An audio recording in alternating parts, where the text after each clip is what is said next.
Welcome to the Young Entrepreneur Show. My name is Dwayne Farnsworth, and I am your host. I am America's Young Entrepreneur Coach, and we're glad you're here at the place where we discuss the business basics that young entrepreneurs need in order to be successful. This is the show where we talk about young entrepreneurs. This is the show where we talk with young entrepreneurs, and today is one of our showcase shows where we'll be introducing you to a young entrepreneur who's been very successful in his own right in developing businesses and in becoming experienced in what business is all about. Now, this isn't just a show about talking about these things. This is a show that we want it to be about doing. We are passionate about helping young entrepreneurs develop the motivation to become great young entrepreneurs and develop the skills they need in order to do things and make things happen. Trust me, making things happen is a lot more exciting than watching other people make things happen. And making things happen, to be quite honest with you, is a lot better than waiting and wondering what the heck happened. So, do you want to be an entrepreneur, a young entrepreneur? If you do, then I strongly recommend that you pay attention and stay tuned in to our discussion with our guest today. His name is Adam Farnsworth. Adam, welcome to the Young Entrepreneur Show. Thank you. I'm glad to be here. We're glad you're here. You've got some great experiences that you've had as a young entrepreneur. And now, some of you, in order to be a young entrepreneur, you really need to be bright. And I know that you're bright because you've already picked up on the fact that my name, last name, and Adam's last name are the same last name. What a coincidence, right? So I'll go ahead and acknowledge what you're thinking is right. Adam and I are related. In fact, Adam is my son, but he's still an awesome young entrepreneur in his own right with the things that he's successfully achieved as a young entrepreneur. Let me kind of head off at the pass and address what you're already thinking. In your mind, you're going, well, of course, Adam is a successful young entrepreneur because look who his dad is. His dad is America's Young Entrepreneur Coach. So let's kind of dispel that myth real quickly. Adam, when you developed, and we'll talk about your business adventures in a little bit, but when did we have sessions where we would sit down and we would kind of decide things and brainstorm on business ideas that you could come up with and things that you could do? No, we did not. Did we ever do that? No, not Okay. once. And did I ever give you money or resources or things that you would need or capital in order to make your business adventures go? And not a dime. So you came up with your own resources? Yes, I did. So is it safe to say that you came up with your own business ideas? Yep. And you amassed the capital and the resources necessary? Yes. You developed the ideas? Yes. You brought the team together? Yes. So you found people that had experiences and talents that you didn't possess? Yep. You also determined what talents you would need to develop so that you could do these businesses, right? Yes. And you learned those skills? Yes. At one point, you didn't know how to wash windows other than what we No. taught you at home. Yeah. But you went and found somebody who had a skill to wash windows, and you studied and learned, and you started your own window washing business. Yes. Remarkable. Okay, let's dispel the myth that Adam has any greater resource or ability or background than any of the audience that's watching this episode today. Adam has the same opportunity that you have. He's magnified those opportunities by doing what we advocate, and that is taking action. Wasn't that the key to making Yes. successful businesses happen? Yes. Okay. Well, great. Well, let's not bore the audience anymore with dispelling this myth. Let's get right into. Tell us about some of the business adventures that you've been involved in since you started in your own business adventures. When? Around 12 years old. Yeah. I was just doing little simple jobs for my neighbors, and you would remember that. And I would just really just go over and knock on the door and ask them if they had any work for me, and then a few said yes, a few said just shun me away, no, and that was okay. But I did everything from painting the bottoms of the trees to painting fences to dog sitting to house sitting to collecting their mail and stuff like that. And even till today, over the last probably 6 years, from 12 to 18 now, I've been able to throw parties, massive parties, 800 to 1,200, making astronomical revenue, around 12 to 15 grand. And then even... For one event? One event, yes. And then I've done shirt companies. I've done many film jobs and film work. as a personal hobby and job. And I've even done a lot of stuff in my school. We have the high school news team is what I run, and a lot of other stuff. But you've graduated high school now. Yes, I'm graduating. So when you're in high school, you developed a video project. Yes. But you already had learned some video skills before then. Yeah. Okay, you've shot some wedding videos. Yes. And you've also honed your editing skills and some graphics programs. Yeah. A lot of the Adobe programs. You've self-taught. what I Have you ever programmed. taken a class on an Adobe No, project? not Okay. a chance. Okay, so your experience with the Adobe Creative Suite is self-learned. Yes. Yeah. How would you learn how to do animated graphics? Is pretty complex. How did you learn to do that?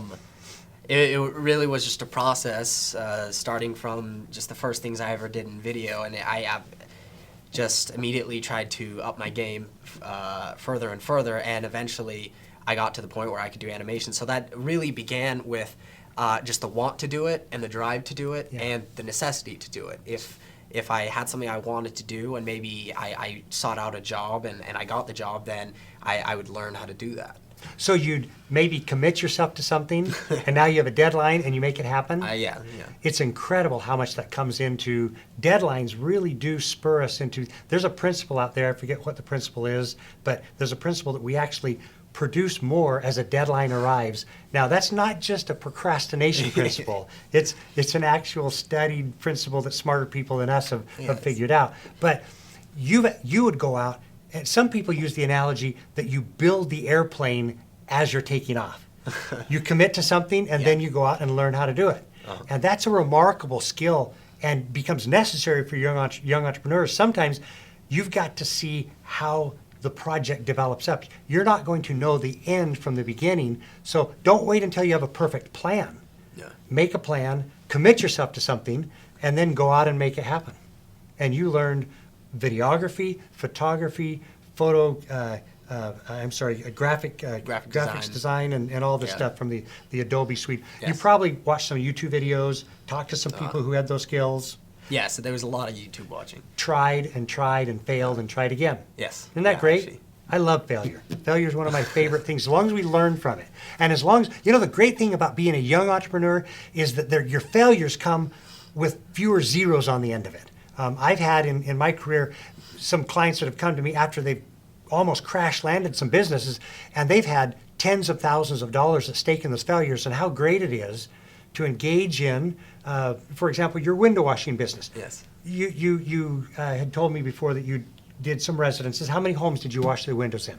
I did about 8 to 10 regularly by the month, and then a few actually commercially. Okay. So this is the first I've learned. You actually had what's called a continuity, a contract where you'd come back to the home more than Yes, once. yeah. Wow, that's awesome.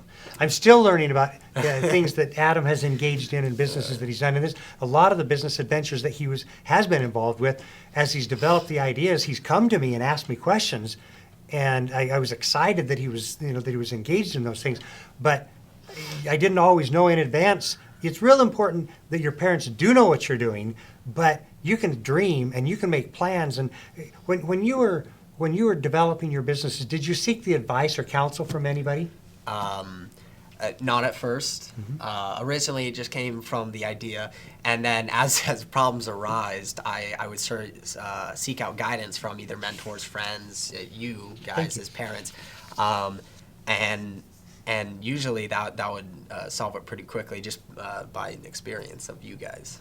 And when he says you guys, he's talking about his parents, but you have parents, and you have friends, and you have family, you have mentors, maybe relatives that are successful in business. They love you going and asking them questions. I promise you, if you schedule an appointment with your Uncle Bob, who's successful at whatever, and say, I'm starting a business venture. I'm not going to be asking you for any money, by the way, but I would like your advice and your success in business. They will be proud to pass along what I call experiences that are in our rear view mirrors. We've already done it. That's a little bit of what Adam has agreed to today. Is he's coming in and we're interviewing him relative to things that are in his rear view mirror. Now, you're 18 years old. Yes. Like we mentioned before, just barely graduated high school, but you've been involved with a window washing business. The first time I learned about the business was when you brought the business cards home. You Yeah. purchased 500 business cards from Vistaprint. Yes. Yeah? What that cost you? $12, Okay. roughly. What did your supplies cost you for washing windows? Maybe 30 for the month, maybe. Okay, so for $50, you were in business. Yeah. Not much exposure. You can save that up from birthday gifts, or you can go do other jobs and save up the money to buy the squeegees and the buckets and the supplies and all of this, and then got together with someone who knew how to do it. Yes. Yeah. And went out and started washing windows. You learned how to do it so you wouldn't leave streaks, and Yeah. how to do customer service, and how to come back if somebody wasn't happy. I assume this is the first we've had this discussion. Was there ever a window that a customer was not happy with? No, no. Wow. Okay, that's remarkable. So the idea is, if you're going to start a business, you need to come up with the idea of something that is a problem that someone wants to have resolved. It's either a pain that they don't want to suffer anymore, or it's a pleasure that they want to enjoy. Nobody likes washing their own windows. I think our windows at home could stand a washing right now. But who wants to go out in 110 degree heat and Yeah. wash the windows inside and out? That's a pain that I want to avoid, so I will hire somebody to wash those windows. The pleasure, of course, is another part of business that people are attracted to, wanting something done that makes them feel good. And so in the feel good realm, when you're dealing with business, you can either provide a service or you can sell a product. So the window washing was definitely a service. Yeah. With regard to a product, you mentioned your clothing line. What was it called? It was called Newman Clothing. How did you come up with the name of Newman? We honestly, we created the symbol first, and it was like two backwards N's together. So we just wanted to create a name that started with an N, ended with an N. So we created it out of nothing. We just made it up. Okay, so you made up the word Newman, Yeah. and then you had to promote these. You got some resources together. Yeah. You designed on a Yeah. graphic design program Yes. the T-shirt or the design. Yeah. You took that to a printer, A printer, yeah. and you had to pay for those shirts, right? Yeah. Where'd you come up with the money to buy those first set of shirts? It was just money I had earned previously. And actually, me and three other buddies ran the company, so we all scrounged together money and just put it into this, and tried to see what would come out of it. You brought your resources together. Yeah. How much did you pay for the shirts individually? Individually, every shirt was around $3, so we came out to like $100 was the first buy. Order. Yeah. Okay. And then after those shirts, you sold those shirts for how much? We sold them each for $15. And how did you go about selling the shirts? It was just friend to friend is how we did it. Word of mouth was our marketing plan at that time. Great marketing plan. Yeah. So yeah, it was just friend to friend, and then we did some other marketing things. Since I had my video skills and my graphic design skills, we created like short films, little short trailers, and commercials that we'd put out on Twitter, YouTube, and Facebook and stuff. And it would basically be, we would put a shirt on a parkour artist and have him do some tricks and stuff. We'd make a cool video, or put it on a skater, or put it on a snowboarder, and we did all these cool things. And it really, people saw our brand as the cooler one out of all the other brands that other kids were making. They started identifying Newman with Yeah. cool and exciting things. Yeah. And you promoted that by, now, if you didn't have video skills or graphic design skills and couldn't, and your generation and the young entrepreneurs are what I call digital natives. I didn't make the name up. You've grown up with everything digital, so I think Yeah. there's probably few that couldn't do something on Photoshop. But if you didn't have those skills, you could have hired them out, or Yeah. you could have collaborated with somebody who had those skills. So if you don't have all the skills that you feel, that you need for a venture, an idea that you come up with, then collaborate with someone else. Yeah. Okay, now, at some point, you started going into clothing stores and actually making contact with Yeah. managers of clothing stores to introduce your product Yeah. so that you've manufactured Yeah. into their stores. How'd that go? Failed, actually. We tried to get into other stores, but we just weren't big enough, so they didn't take us serious enough. So, but even with that failure, it just led to more opportunities and different things. So So having your own clothing line led Yeah. you to develop other skills. You developed relationships with other people. I saw the parkour videos, and they were remarkable. When I Yeah. first saw them, it was breathtaking to see the things that a person was doing with his body and nothing else. But he was also, what was he wearing as he was doing those cool things? He was wearing a Newman T-shirt. That's right. He was showing something cool and exciting to your target market, which was teenagers, Yeah. people at your school, Yes. people at other schools. Yeah. You told me that you had popular people, athletes or student Yeah. leaders, that you gave shirts to and sweatshirts to, and so other students would see cool people wearing your product. Yeah. That's marketing. Yeah. That's great. And you did it at other schools, didn't you? Yeah, we gave out free T-shirts and sweatshirts to just people that we knew were just really well-liked people in at their schools, and we did that to about 8-10 other schools just around our area to try to spread around, and it worked. So it was good. Did you make some money at it? Yeah, we made a good buck out of it. Develop some relationships, Yeah, business relationships, friends. Yeah, there were a few friends that I would have never met. There's a few buddies that I still am in contact with because of Newman Clothing, and that's kind of funny how that started out. I don't know. So we really can't talk of it as a failure. You made money. Yeah. You made friends. Yeah. You developed skills. That's a success in my book. Yeah. Great job. So now, of all of the ventures that you've been involved with so far, Yes. what was your favorite? What did you enjoy the most? My favorite one was something me and a few friends did at school. We put on the school news show because I did video and I was in the class for that. We put on this news show that we called Perry Podcast. And Perry's the name of your high school. Perry is the name of my high school, so Perry Podcast, play on words, alliterations. And so it was just a humorous little show, but the amount of diversity and the amount of passion that we could put into that, because it was student run, we did it ourselves. The skits and the news that we put into it, we had a lot of fun doing it. Granted, it was a nonprofit. We didn't make any money off of it. It was just a really fun thing that got me a lot more opportunities than I thought it would. Tell me about those opportunities. So Well- even though you didn't money, and let me take a break here. We talked about service that we can give, like window washing, and products that we can sell, like the T-shirts. Yeah. But there's also information that we can sell, advice that we can give. There's also causes we can be involved in, and experiences that we can give people. Now, those 5 fingers, what I just shared is what I call the spice. The spice of life is variety, but the spice of business is service, products, information, causes, and experiences. So tell about the cause, which was Perry Podcast. Yeah. Well, with Perry Podcast, why I liked it so much is it had a wide variety. We had a good amount of viewers that watched our show every week, and my own teacher, Mr. Bernier, actually saw my skills and he got me a job through a neighboring city here next to Gilbert. That it was for their Hall of Fame, and the job was paying $5,000. And I submitted my bid, my work bid, to go up against other professionals in the industry.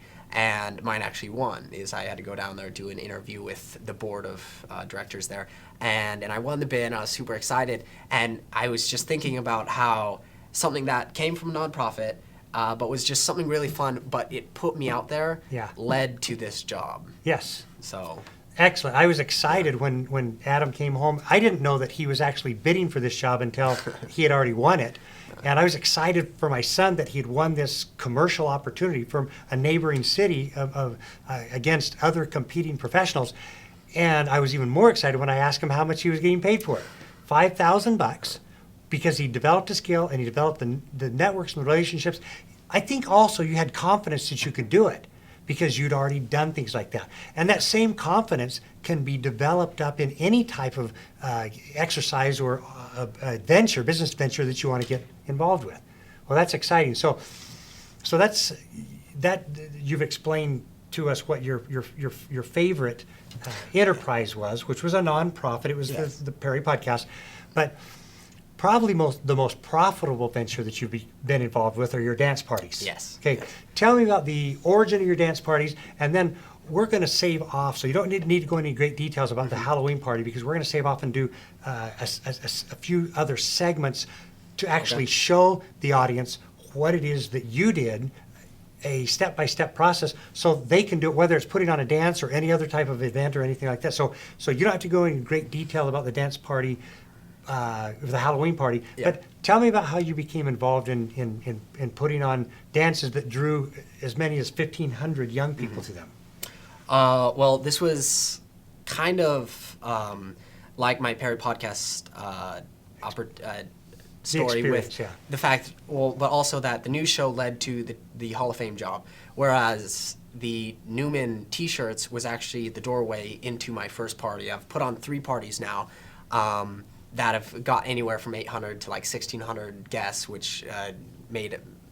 We keep throwing around all revenue, kinds yeah. of numbers. It's never the same number, But- but don't listen to numbers. We're not real good at math, but the story is great. But basically, from the Newman T-shirts, we did our first dance, and then with this dance, how I went about it is I assembled my team of guys, and these were just friends, but I hand-selected each of them because they brought something to the table. I didn't have to go out and pay someone to come onto the team. All of them just wanted, and I gave them a percentage of the revenue of the dance.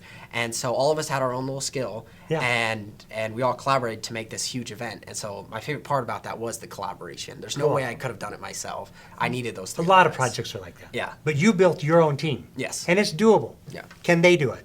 Oh, yeah. Okay, so don't be afraid of building your own team for. Now, these were events as opposed to an ongoing. The window washing was an ongoing business, freelance adventure that you're going back to month after month. But these dance parties were a singular event. You brought a group together to put on that one Yeah. event.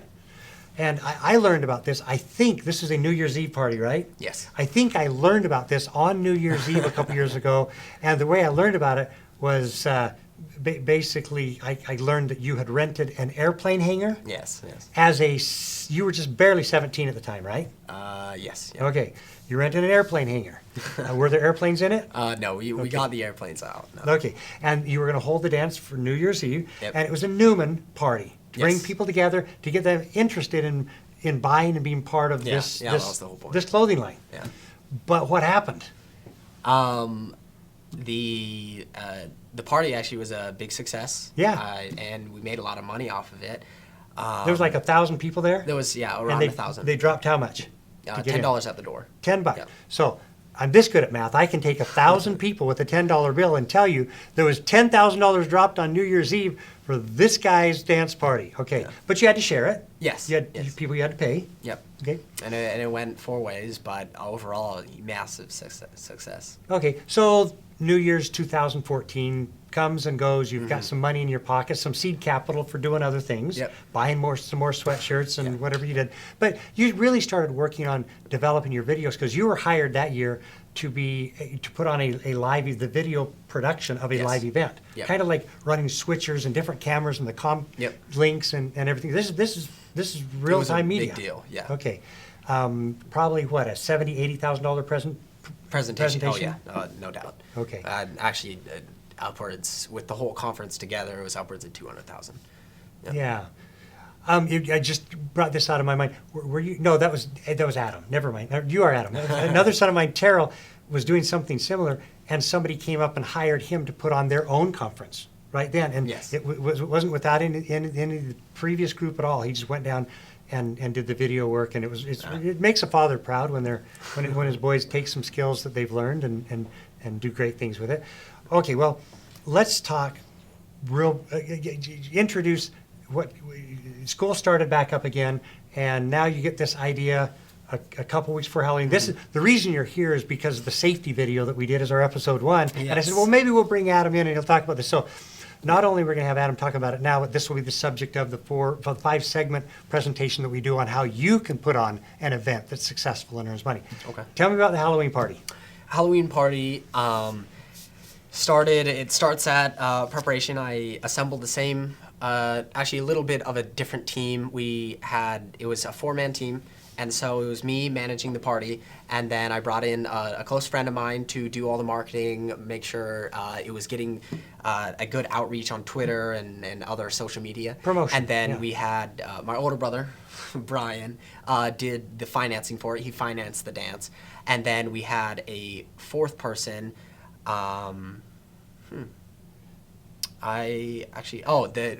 The castle. Yes. we had a fourth person that brought the venue Yeah. to the table, which was a really cool castle. And once we got past the preparation stage, we started marketing it. And so what we had to bring into this was we had to get the DJ, we had to get the venue, the castle, and then after that, once everything was in order, we started marketing. That was about a 2-week process. We got outreach to probably about 15,000 views. Only 1,600 people come, but the amount wow. of views that you see on social media is massive. When Coke advertises their product, not Yeah. everybody rushes out and buys a can of Coke. Yeah. So your advertising has to be to more people than Than what you're actually going to get. That's right. But it was really cool to see that. And then the actual event happens, and a few things for safety precautions that we had to do beforehand was we got a off-duty officer there. Yes. We had security watching all the perimeter, making sure they didn't break anything on the property. and the security was friends of yours. Yeah, it didn't have So to. you got 8 or 10 people Yes. to come? Okay. But if we didn't have the security guard there, then you would, the police off-duty police officer, then you would actually need a real security team. Yeah. But we just had people around to make sure no one was breaking anything at the actual venue. Watching the parking lot. Yes. Okay. And then we had a few people running the front, making sure all the money was handled correctly. The gate. So the gate, letting everyone in. And we had about 2 people at each register, making sure no money was lost or anything. And then we would take the money once the register filled up. We would take it, have 2 men with the money, take it to a safe, lock it up, and we would do that about 10 times throughout the night, making sure all the money was safe. And then a few problems hiccups, you're always going to see this at a dance. There's going to be something that goes wrong. One girl came in that had already been intoxicated, and she had drinking some alcohol. And so she comes out stumbling. The police officer immediately grabs her. Then we have the fire department show up, and this is never good. This is terrible. And I was there that night. I was worried when Yes. the fire truck started rolling on the scene. And so all the kids were like, "What's going on? What's going on?" And we had them all just be in the dance and have a good time. And they were just off. The firemen were there doing their own thing, making sure everything about the girl went fine. But other than that, there was a little hiccup. But overall, everything went great, and we made about 15 grand off of that event. You had to pay Yeah. your brother back for the money that he'd Yes. put up front for the venue. Yes. And for the decorations and for the off-duty police officers, the insurance, and what was the other cost? The DJ, the Yes, equipment the rentals. DJ. So all of that was about $3,000.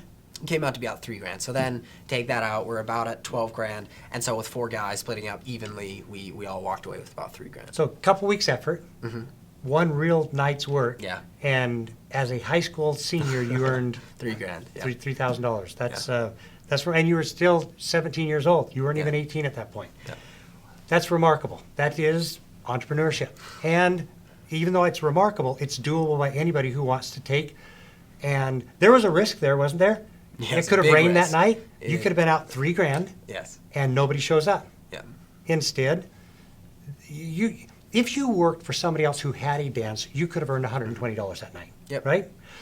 But you would have had 0 risk. Yes. Instead, you took some risk, some uncertainty, if you will. You took some effort, some initiative. Yeah. Has there ever been a dance before, ever in the history of the world? Yes. Okay, so it's not like you came up with an original idea. Okay, there are some things in entrepreneurship that where you come up with a new way of doing things that just hasn't been done before, and really you're kind of resetting the systems and the process and establishing a new disruption, if you will, of how things happen. Yep. Or there's another form of entrepreneurship, and that is where you go in and do something that's been done before, but you do it your way.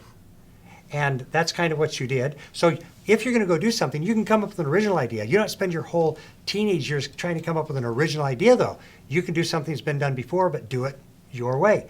Because you assumed some risk, and most of the risk was your brother Brian. Yeah. Because the deal was you were paying him, if it was a bust, he was out 3 grand, right? Yes. Because that's he didn't have to do any other work.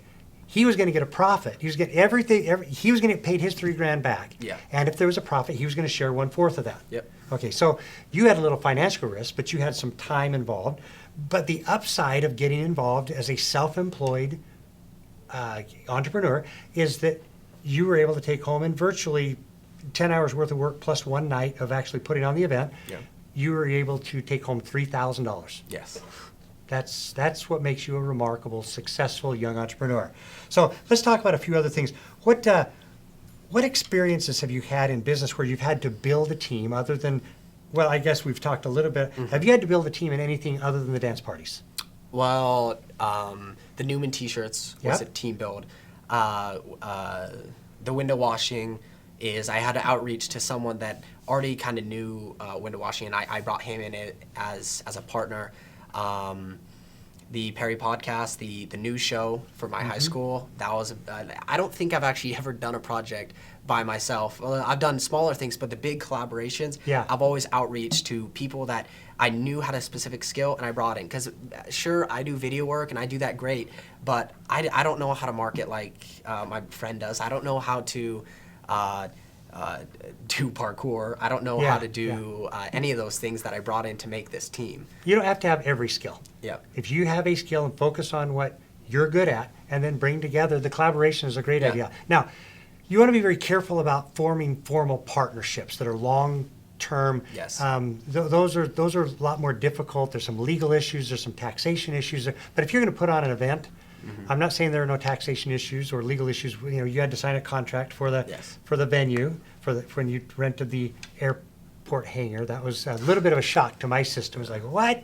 And it was already, the announcements are out there. The people were already dressing for the party before I found out about it, or I'd wigged out even more. Okay, so what's the greatest business lesson you've ever learned as a young entrepreneur? The biggest one would be to be passionate in what you do. Everything that I've done, I've loved what I'm doing, even down to window washing, because it's just making money, and I also had a good time doing it. Yeah. But if I wasn't passionate in what I did, I would have never gotten to the amount I was at. Maybe if I wasn't passionate, if I was just doing it solely for hard cash, maybe I would have done it somewhat, okay, Yeah. reached this bar. But with being passionate, I made it amazing. Yeah. So that's my favorite thing in everything that I've done is I've taken it the next step higher by being passionate about it. But you were a teenage entrepreneur, so when it came time to move and you said, I don't want to wash windows anymore, I'm going to move on to creating a line of clothing, Yeah. you're able to do it. That's what I love about young entrepreneurism, and that is the discovery, the trying things out and see what you like and see what skills you can develop and relationships and networks and everything that you have. So tell me about what skills did you have to learn in order to do some of the ventures you've been involved with? Me being only a teenager, I've had to learn a lot before I've gone into any of these things. So there's been a lot of YouTube videos watched. There's been a lot of things researched, looked up on Google for everything that I did.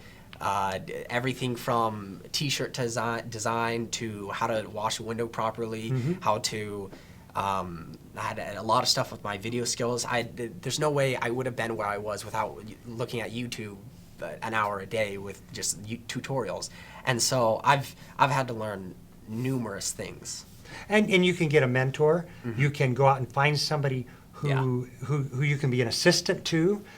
Working for free is a great way to learn a skill. If you want to learn photography, even if you're kind of good at it already, then go to a photographer in town and say, I will be your assistant. I'll move your lights. I'll carry your stuff for you if you'll teach me.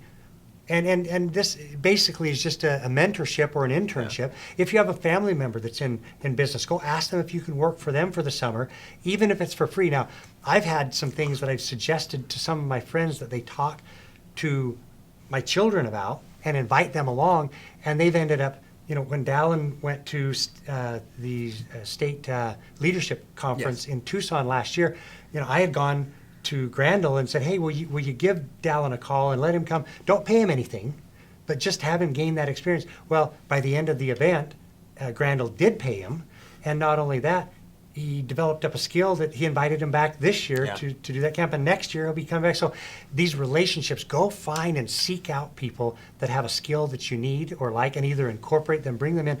The advantage of being a young entrepreneur is your overhead is so much lower. Fewer zeros, lower dollar amounts, you can try things out, but you can still have a lot of fun if you're passionate about it. I love the advice of passion. Now, let's talk about something that's really huge in this whole area of young entrepreneurs. Young entrepreneurs consists of youth, like you were 10, 11, 12 years old when you're going freelancing and getting the jobs from your mom and I, and from your neighbors and from your grandparents and families. But also, there's this element of teenage entrepreneurs and young adult or college-aged young entrepreneurs. They're all under the umbrella of young entrepreneurs. All of these have the same need to balance all kinds of different responsibilities. I like to use the word blend, where you blend them in.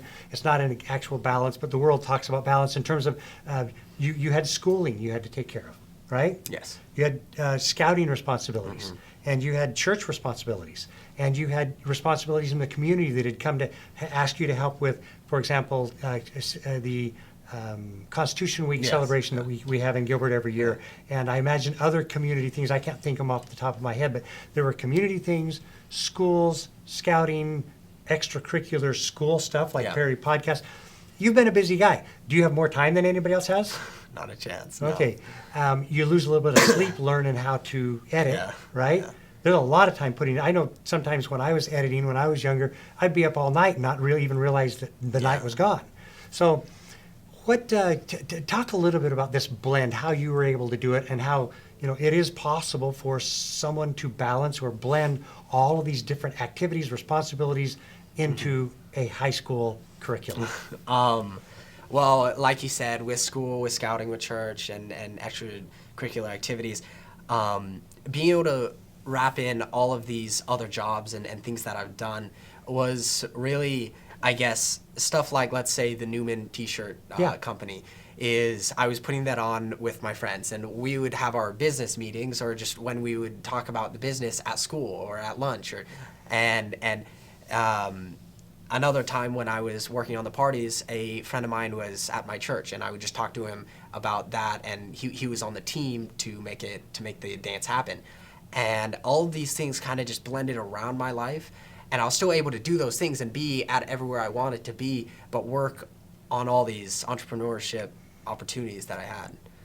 You had mentioned, I didn't realize that you had talked to Cody at church, and that's how, you were talking about something that you were excited about, something you were doing. You had mentioned in an earlier interview that we did on audio in here for the podcast, you had mentioned something that bringing these ideas to fruition and having these young entrepreneurial business adventures, that it kind of blended over into your social life as well. How so?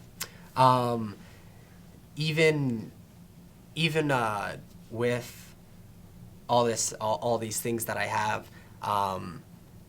I guess you still had a social life. Yes. Right? Yes. So when you're out socializing. Yes. Well, I did it all the time. Working on these jobs wasn't just something that I would put aside. It wasn't that I went to work and I did these things. I didn't have a real job to go to. So even when I was out with friends or anything, it was always happening. And in discussions that you would have at parties or events or get-togethers, you'd mentioned before that it was kind of exciting to be the center focus. The people were excited to hear about things that you were doing. And it's not an egotistical thing, but that's a natural progression that happens when I've walked into rooms where there's people that are truly charismatic. You can tell because there's more people standing around them, and everybody knows somebody like that in their life. And if I've been at an event before and Adam had something interesting he was working on, when I come in, man, I'm gonna go grab me a soda and hang out with Adam. So it made you a much more interesting person. Right? Yes. I loved being able to sit around and everyone was talking about what they did that day or their jobs or anything, and I would be able to just talk about either my parties or the video I just shot of a parkour guy jumping and doing backflips or anything that I had was just something that everyone wanted to listen about, and I loved that. Yeah, center of attention. We all kind of like gaining attention, but it doesn't matter what your enterprise is and what you engage in.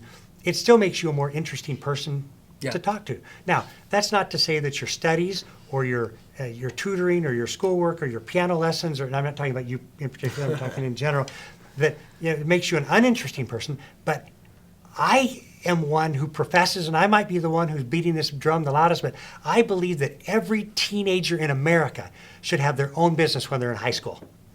You can take that to your parents. You can tell them, America's Young Entrepreneur Coach encourages you to have your own business because it makes you a more interesting person. It gives you things that you can develop resources and networks and express yourself creatively. And it helps you also to get that rear view mirror. So when you start making decisions in business later on, those business decisions and failures and mistakes, because they're going to be there, don't have as many zeros and don't cost you as much money when you fail. So it's possible to graduate high school being a young entrepreneur. Yes. Okay. It's also possible to achieve other things. You were involved in scouting, and as in scout, what was the highest rank that you achieved? Eagle Scout, the highest. Okay, so you achieved your goal of being an Eagle Scout, as well as having all these businesses, as well as cleaning your room up, Yeah. chores around the house. Any work around our house? Yes. Yes. Okay. Some of the chores early on were for money. Most of the chores because you're part of a community and part of Yep. part of a family. Well, hey, I am so glad that you joined us today. I hope that your experiences, they're certainly inspirational. I hope that they help anybody who's watching this as a young entrepreneur to know that, I'll tell you right now, Adam's a bright young man, but he's not a genius.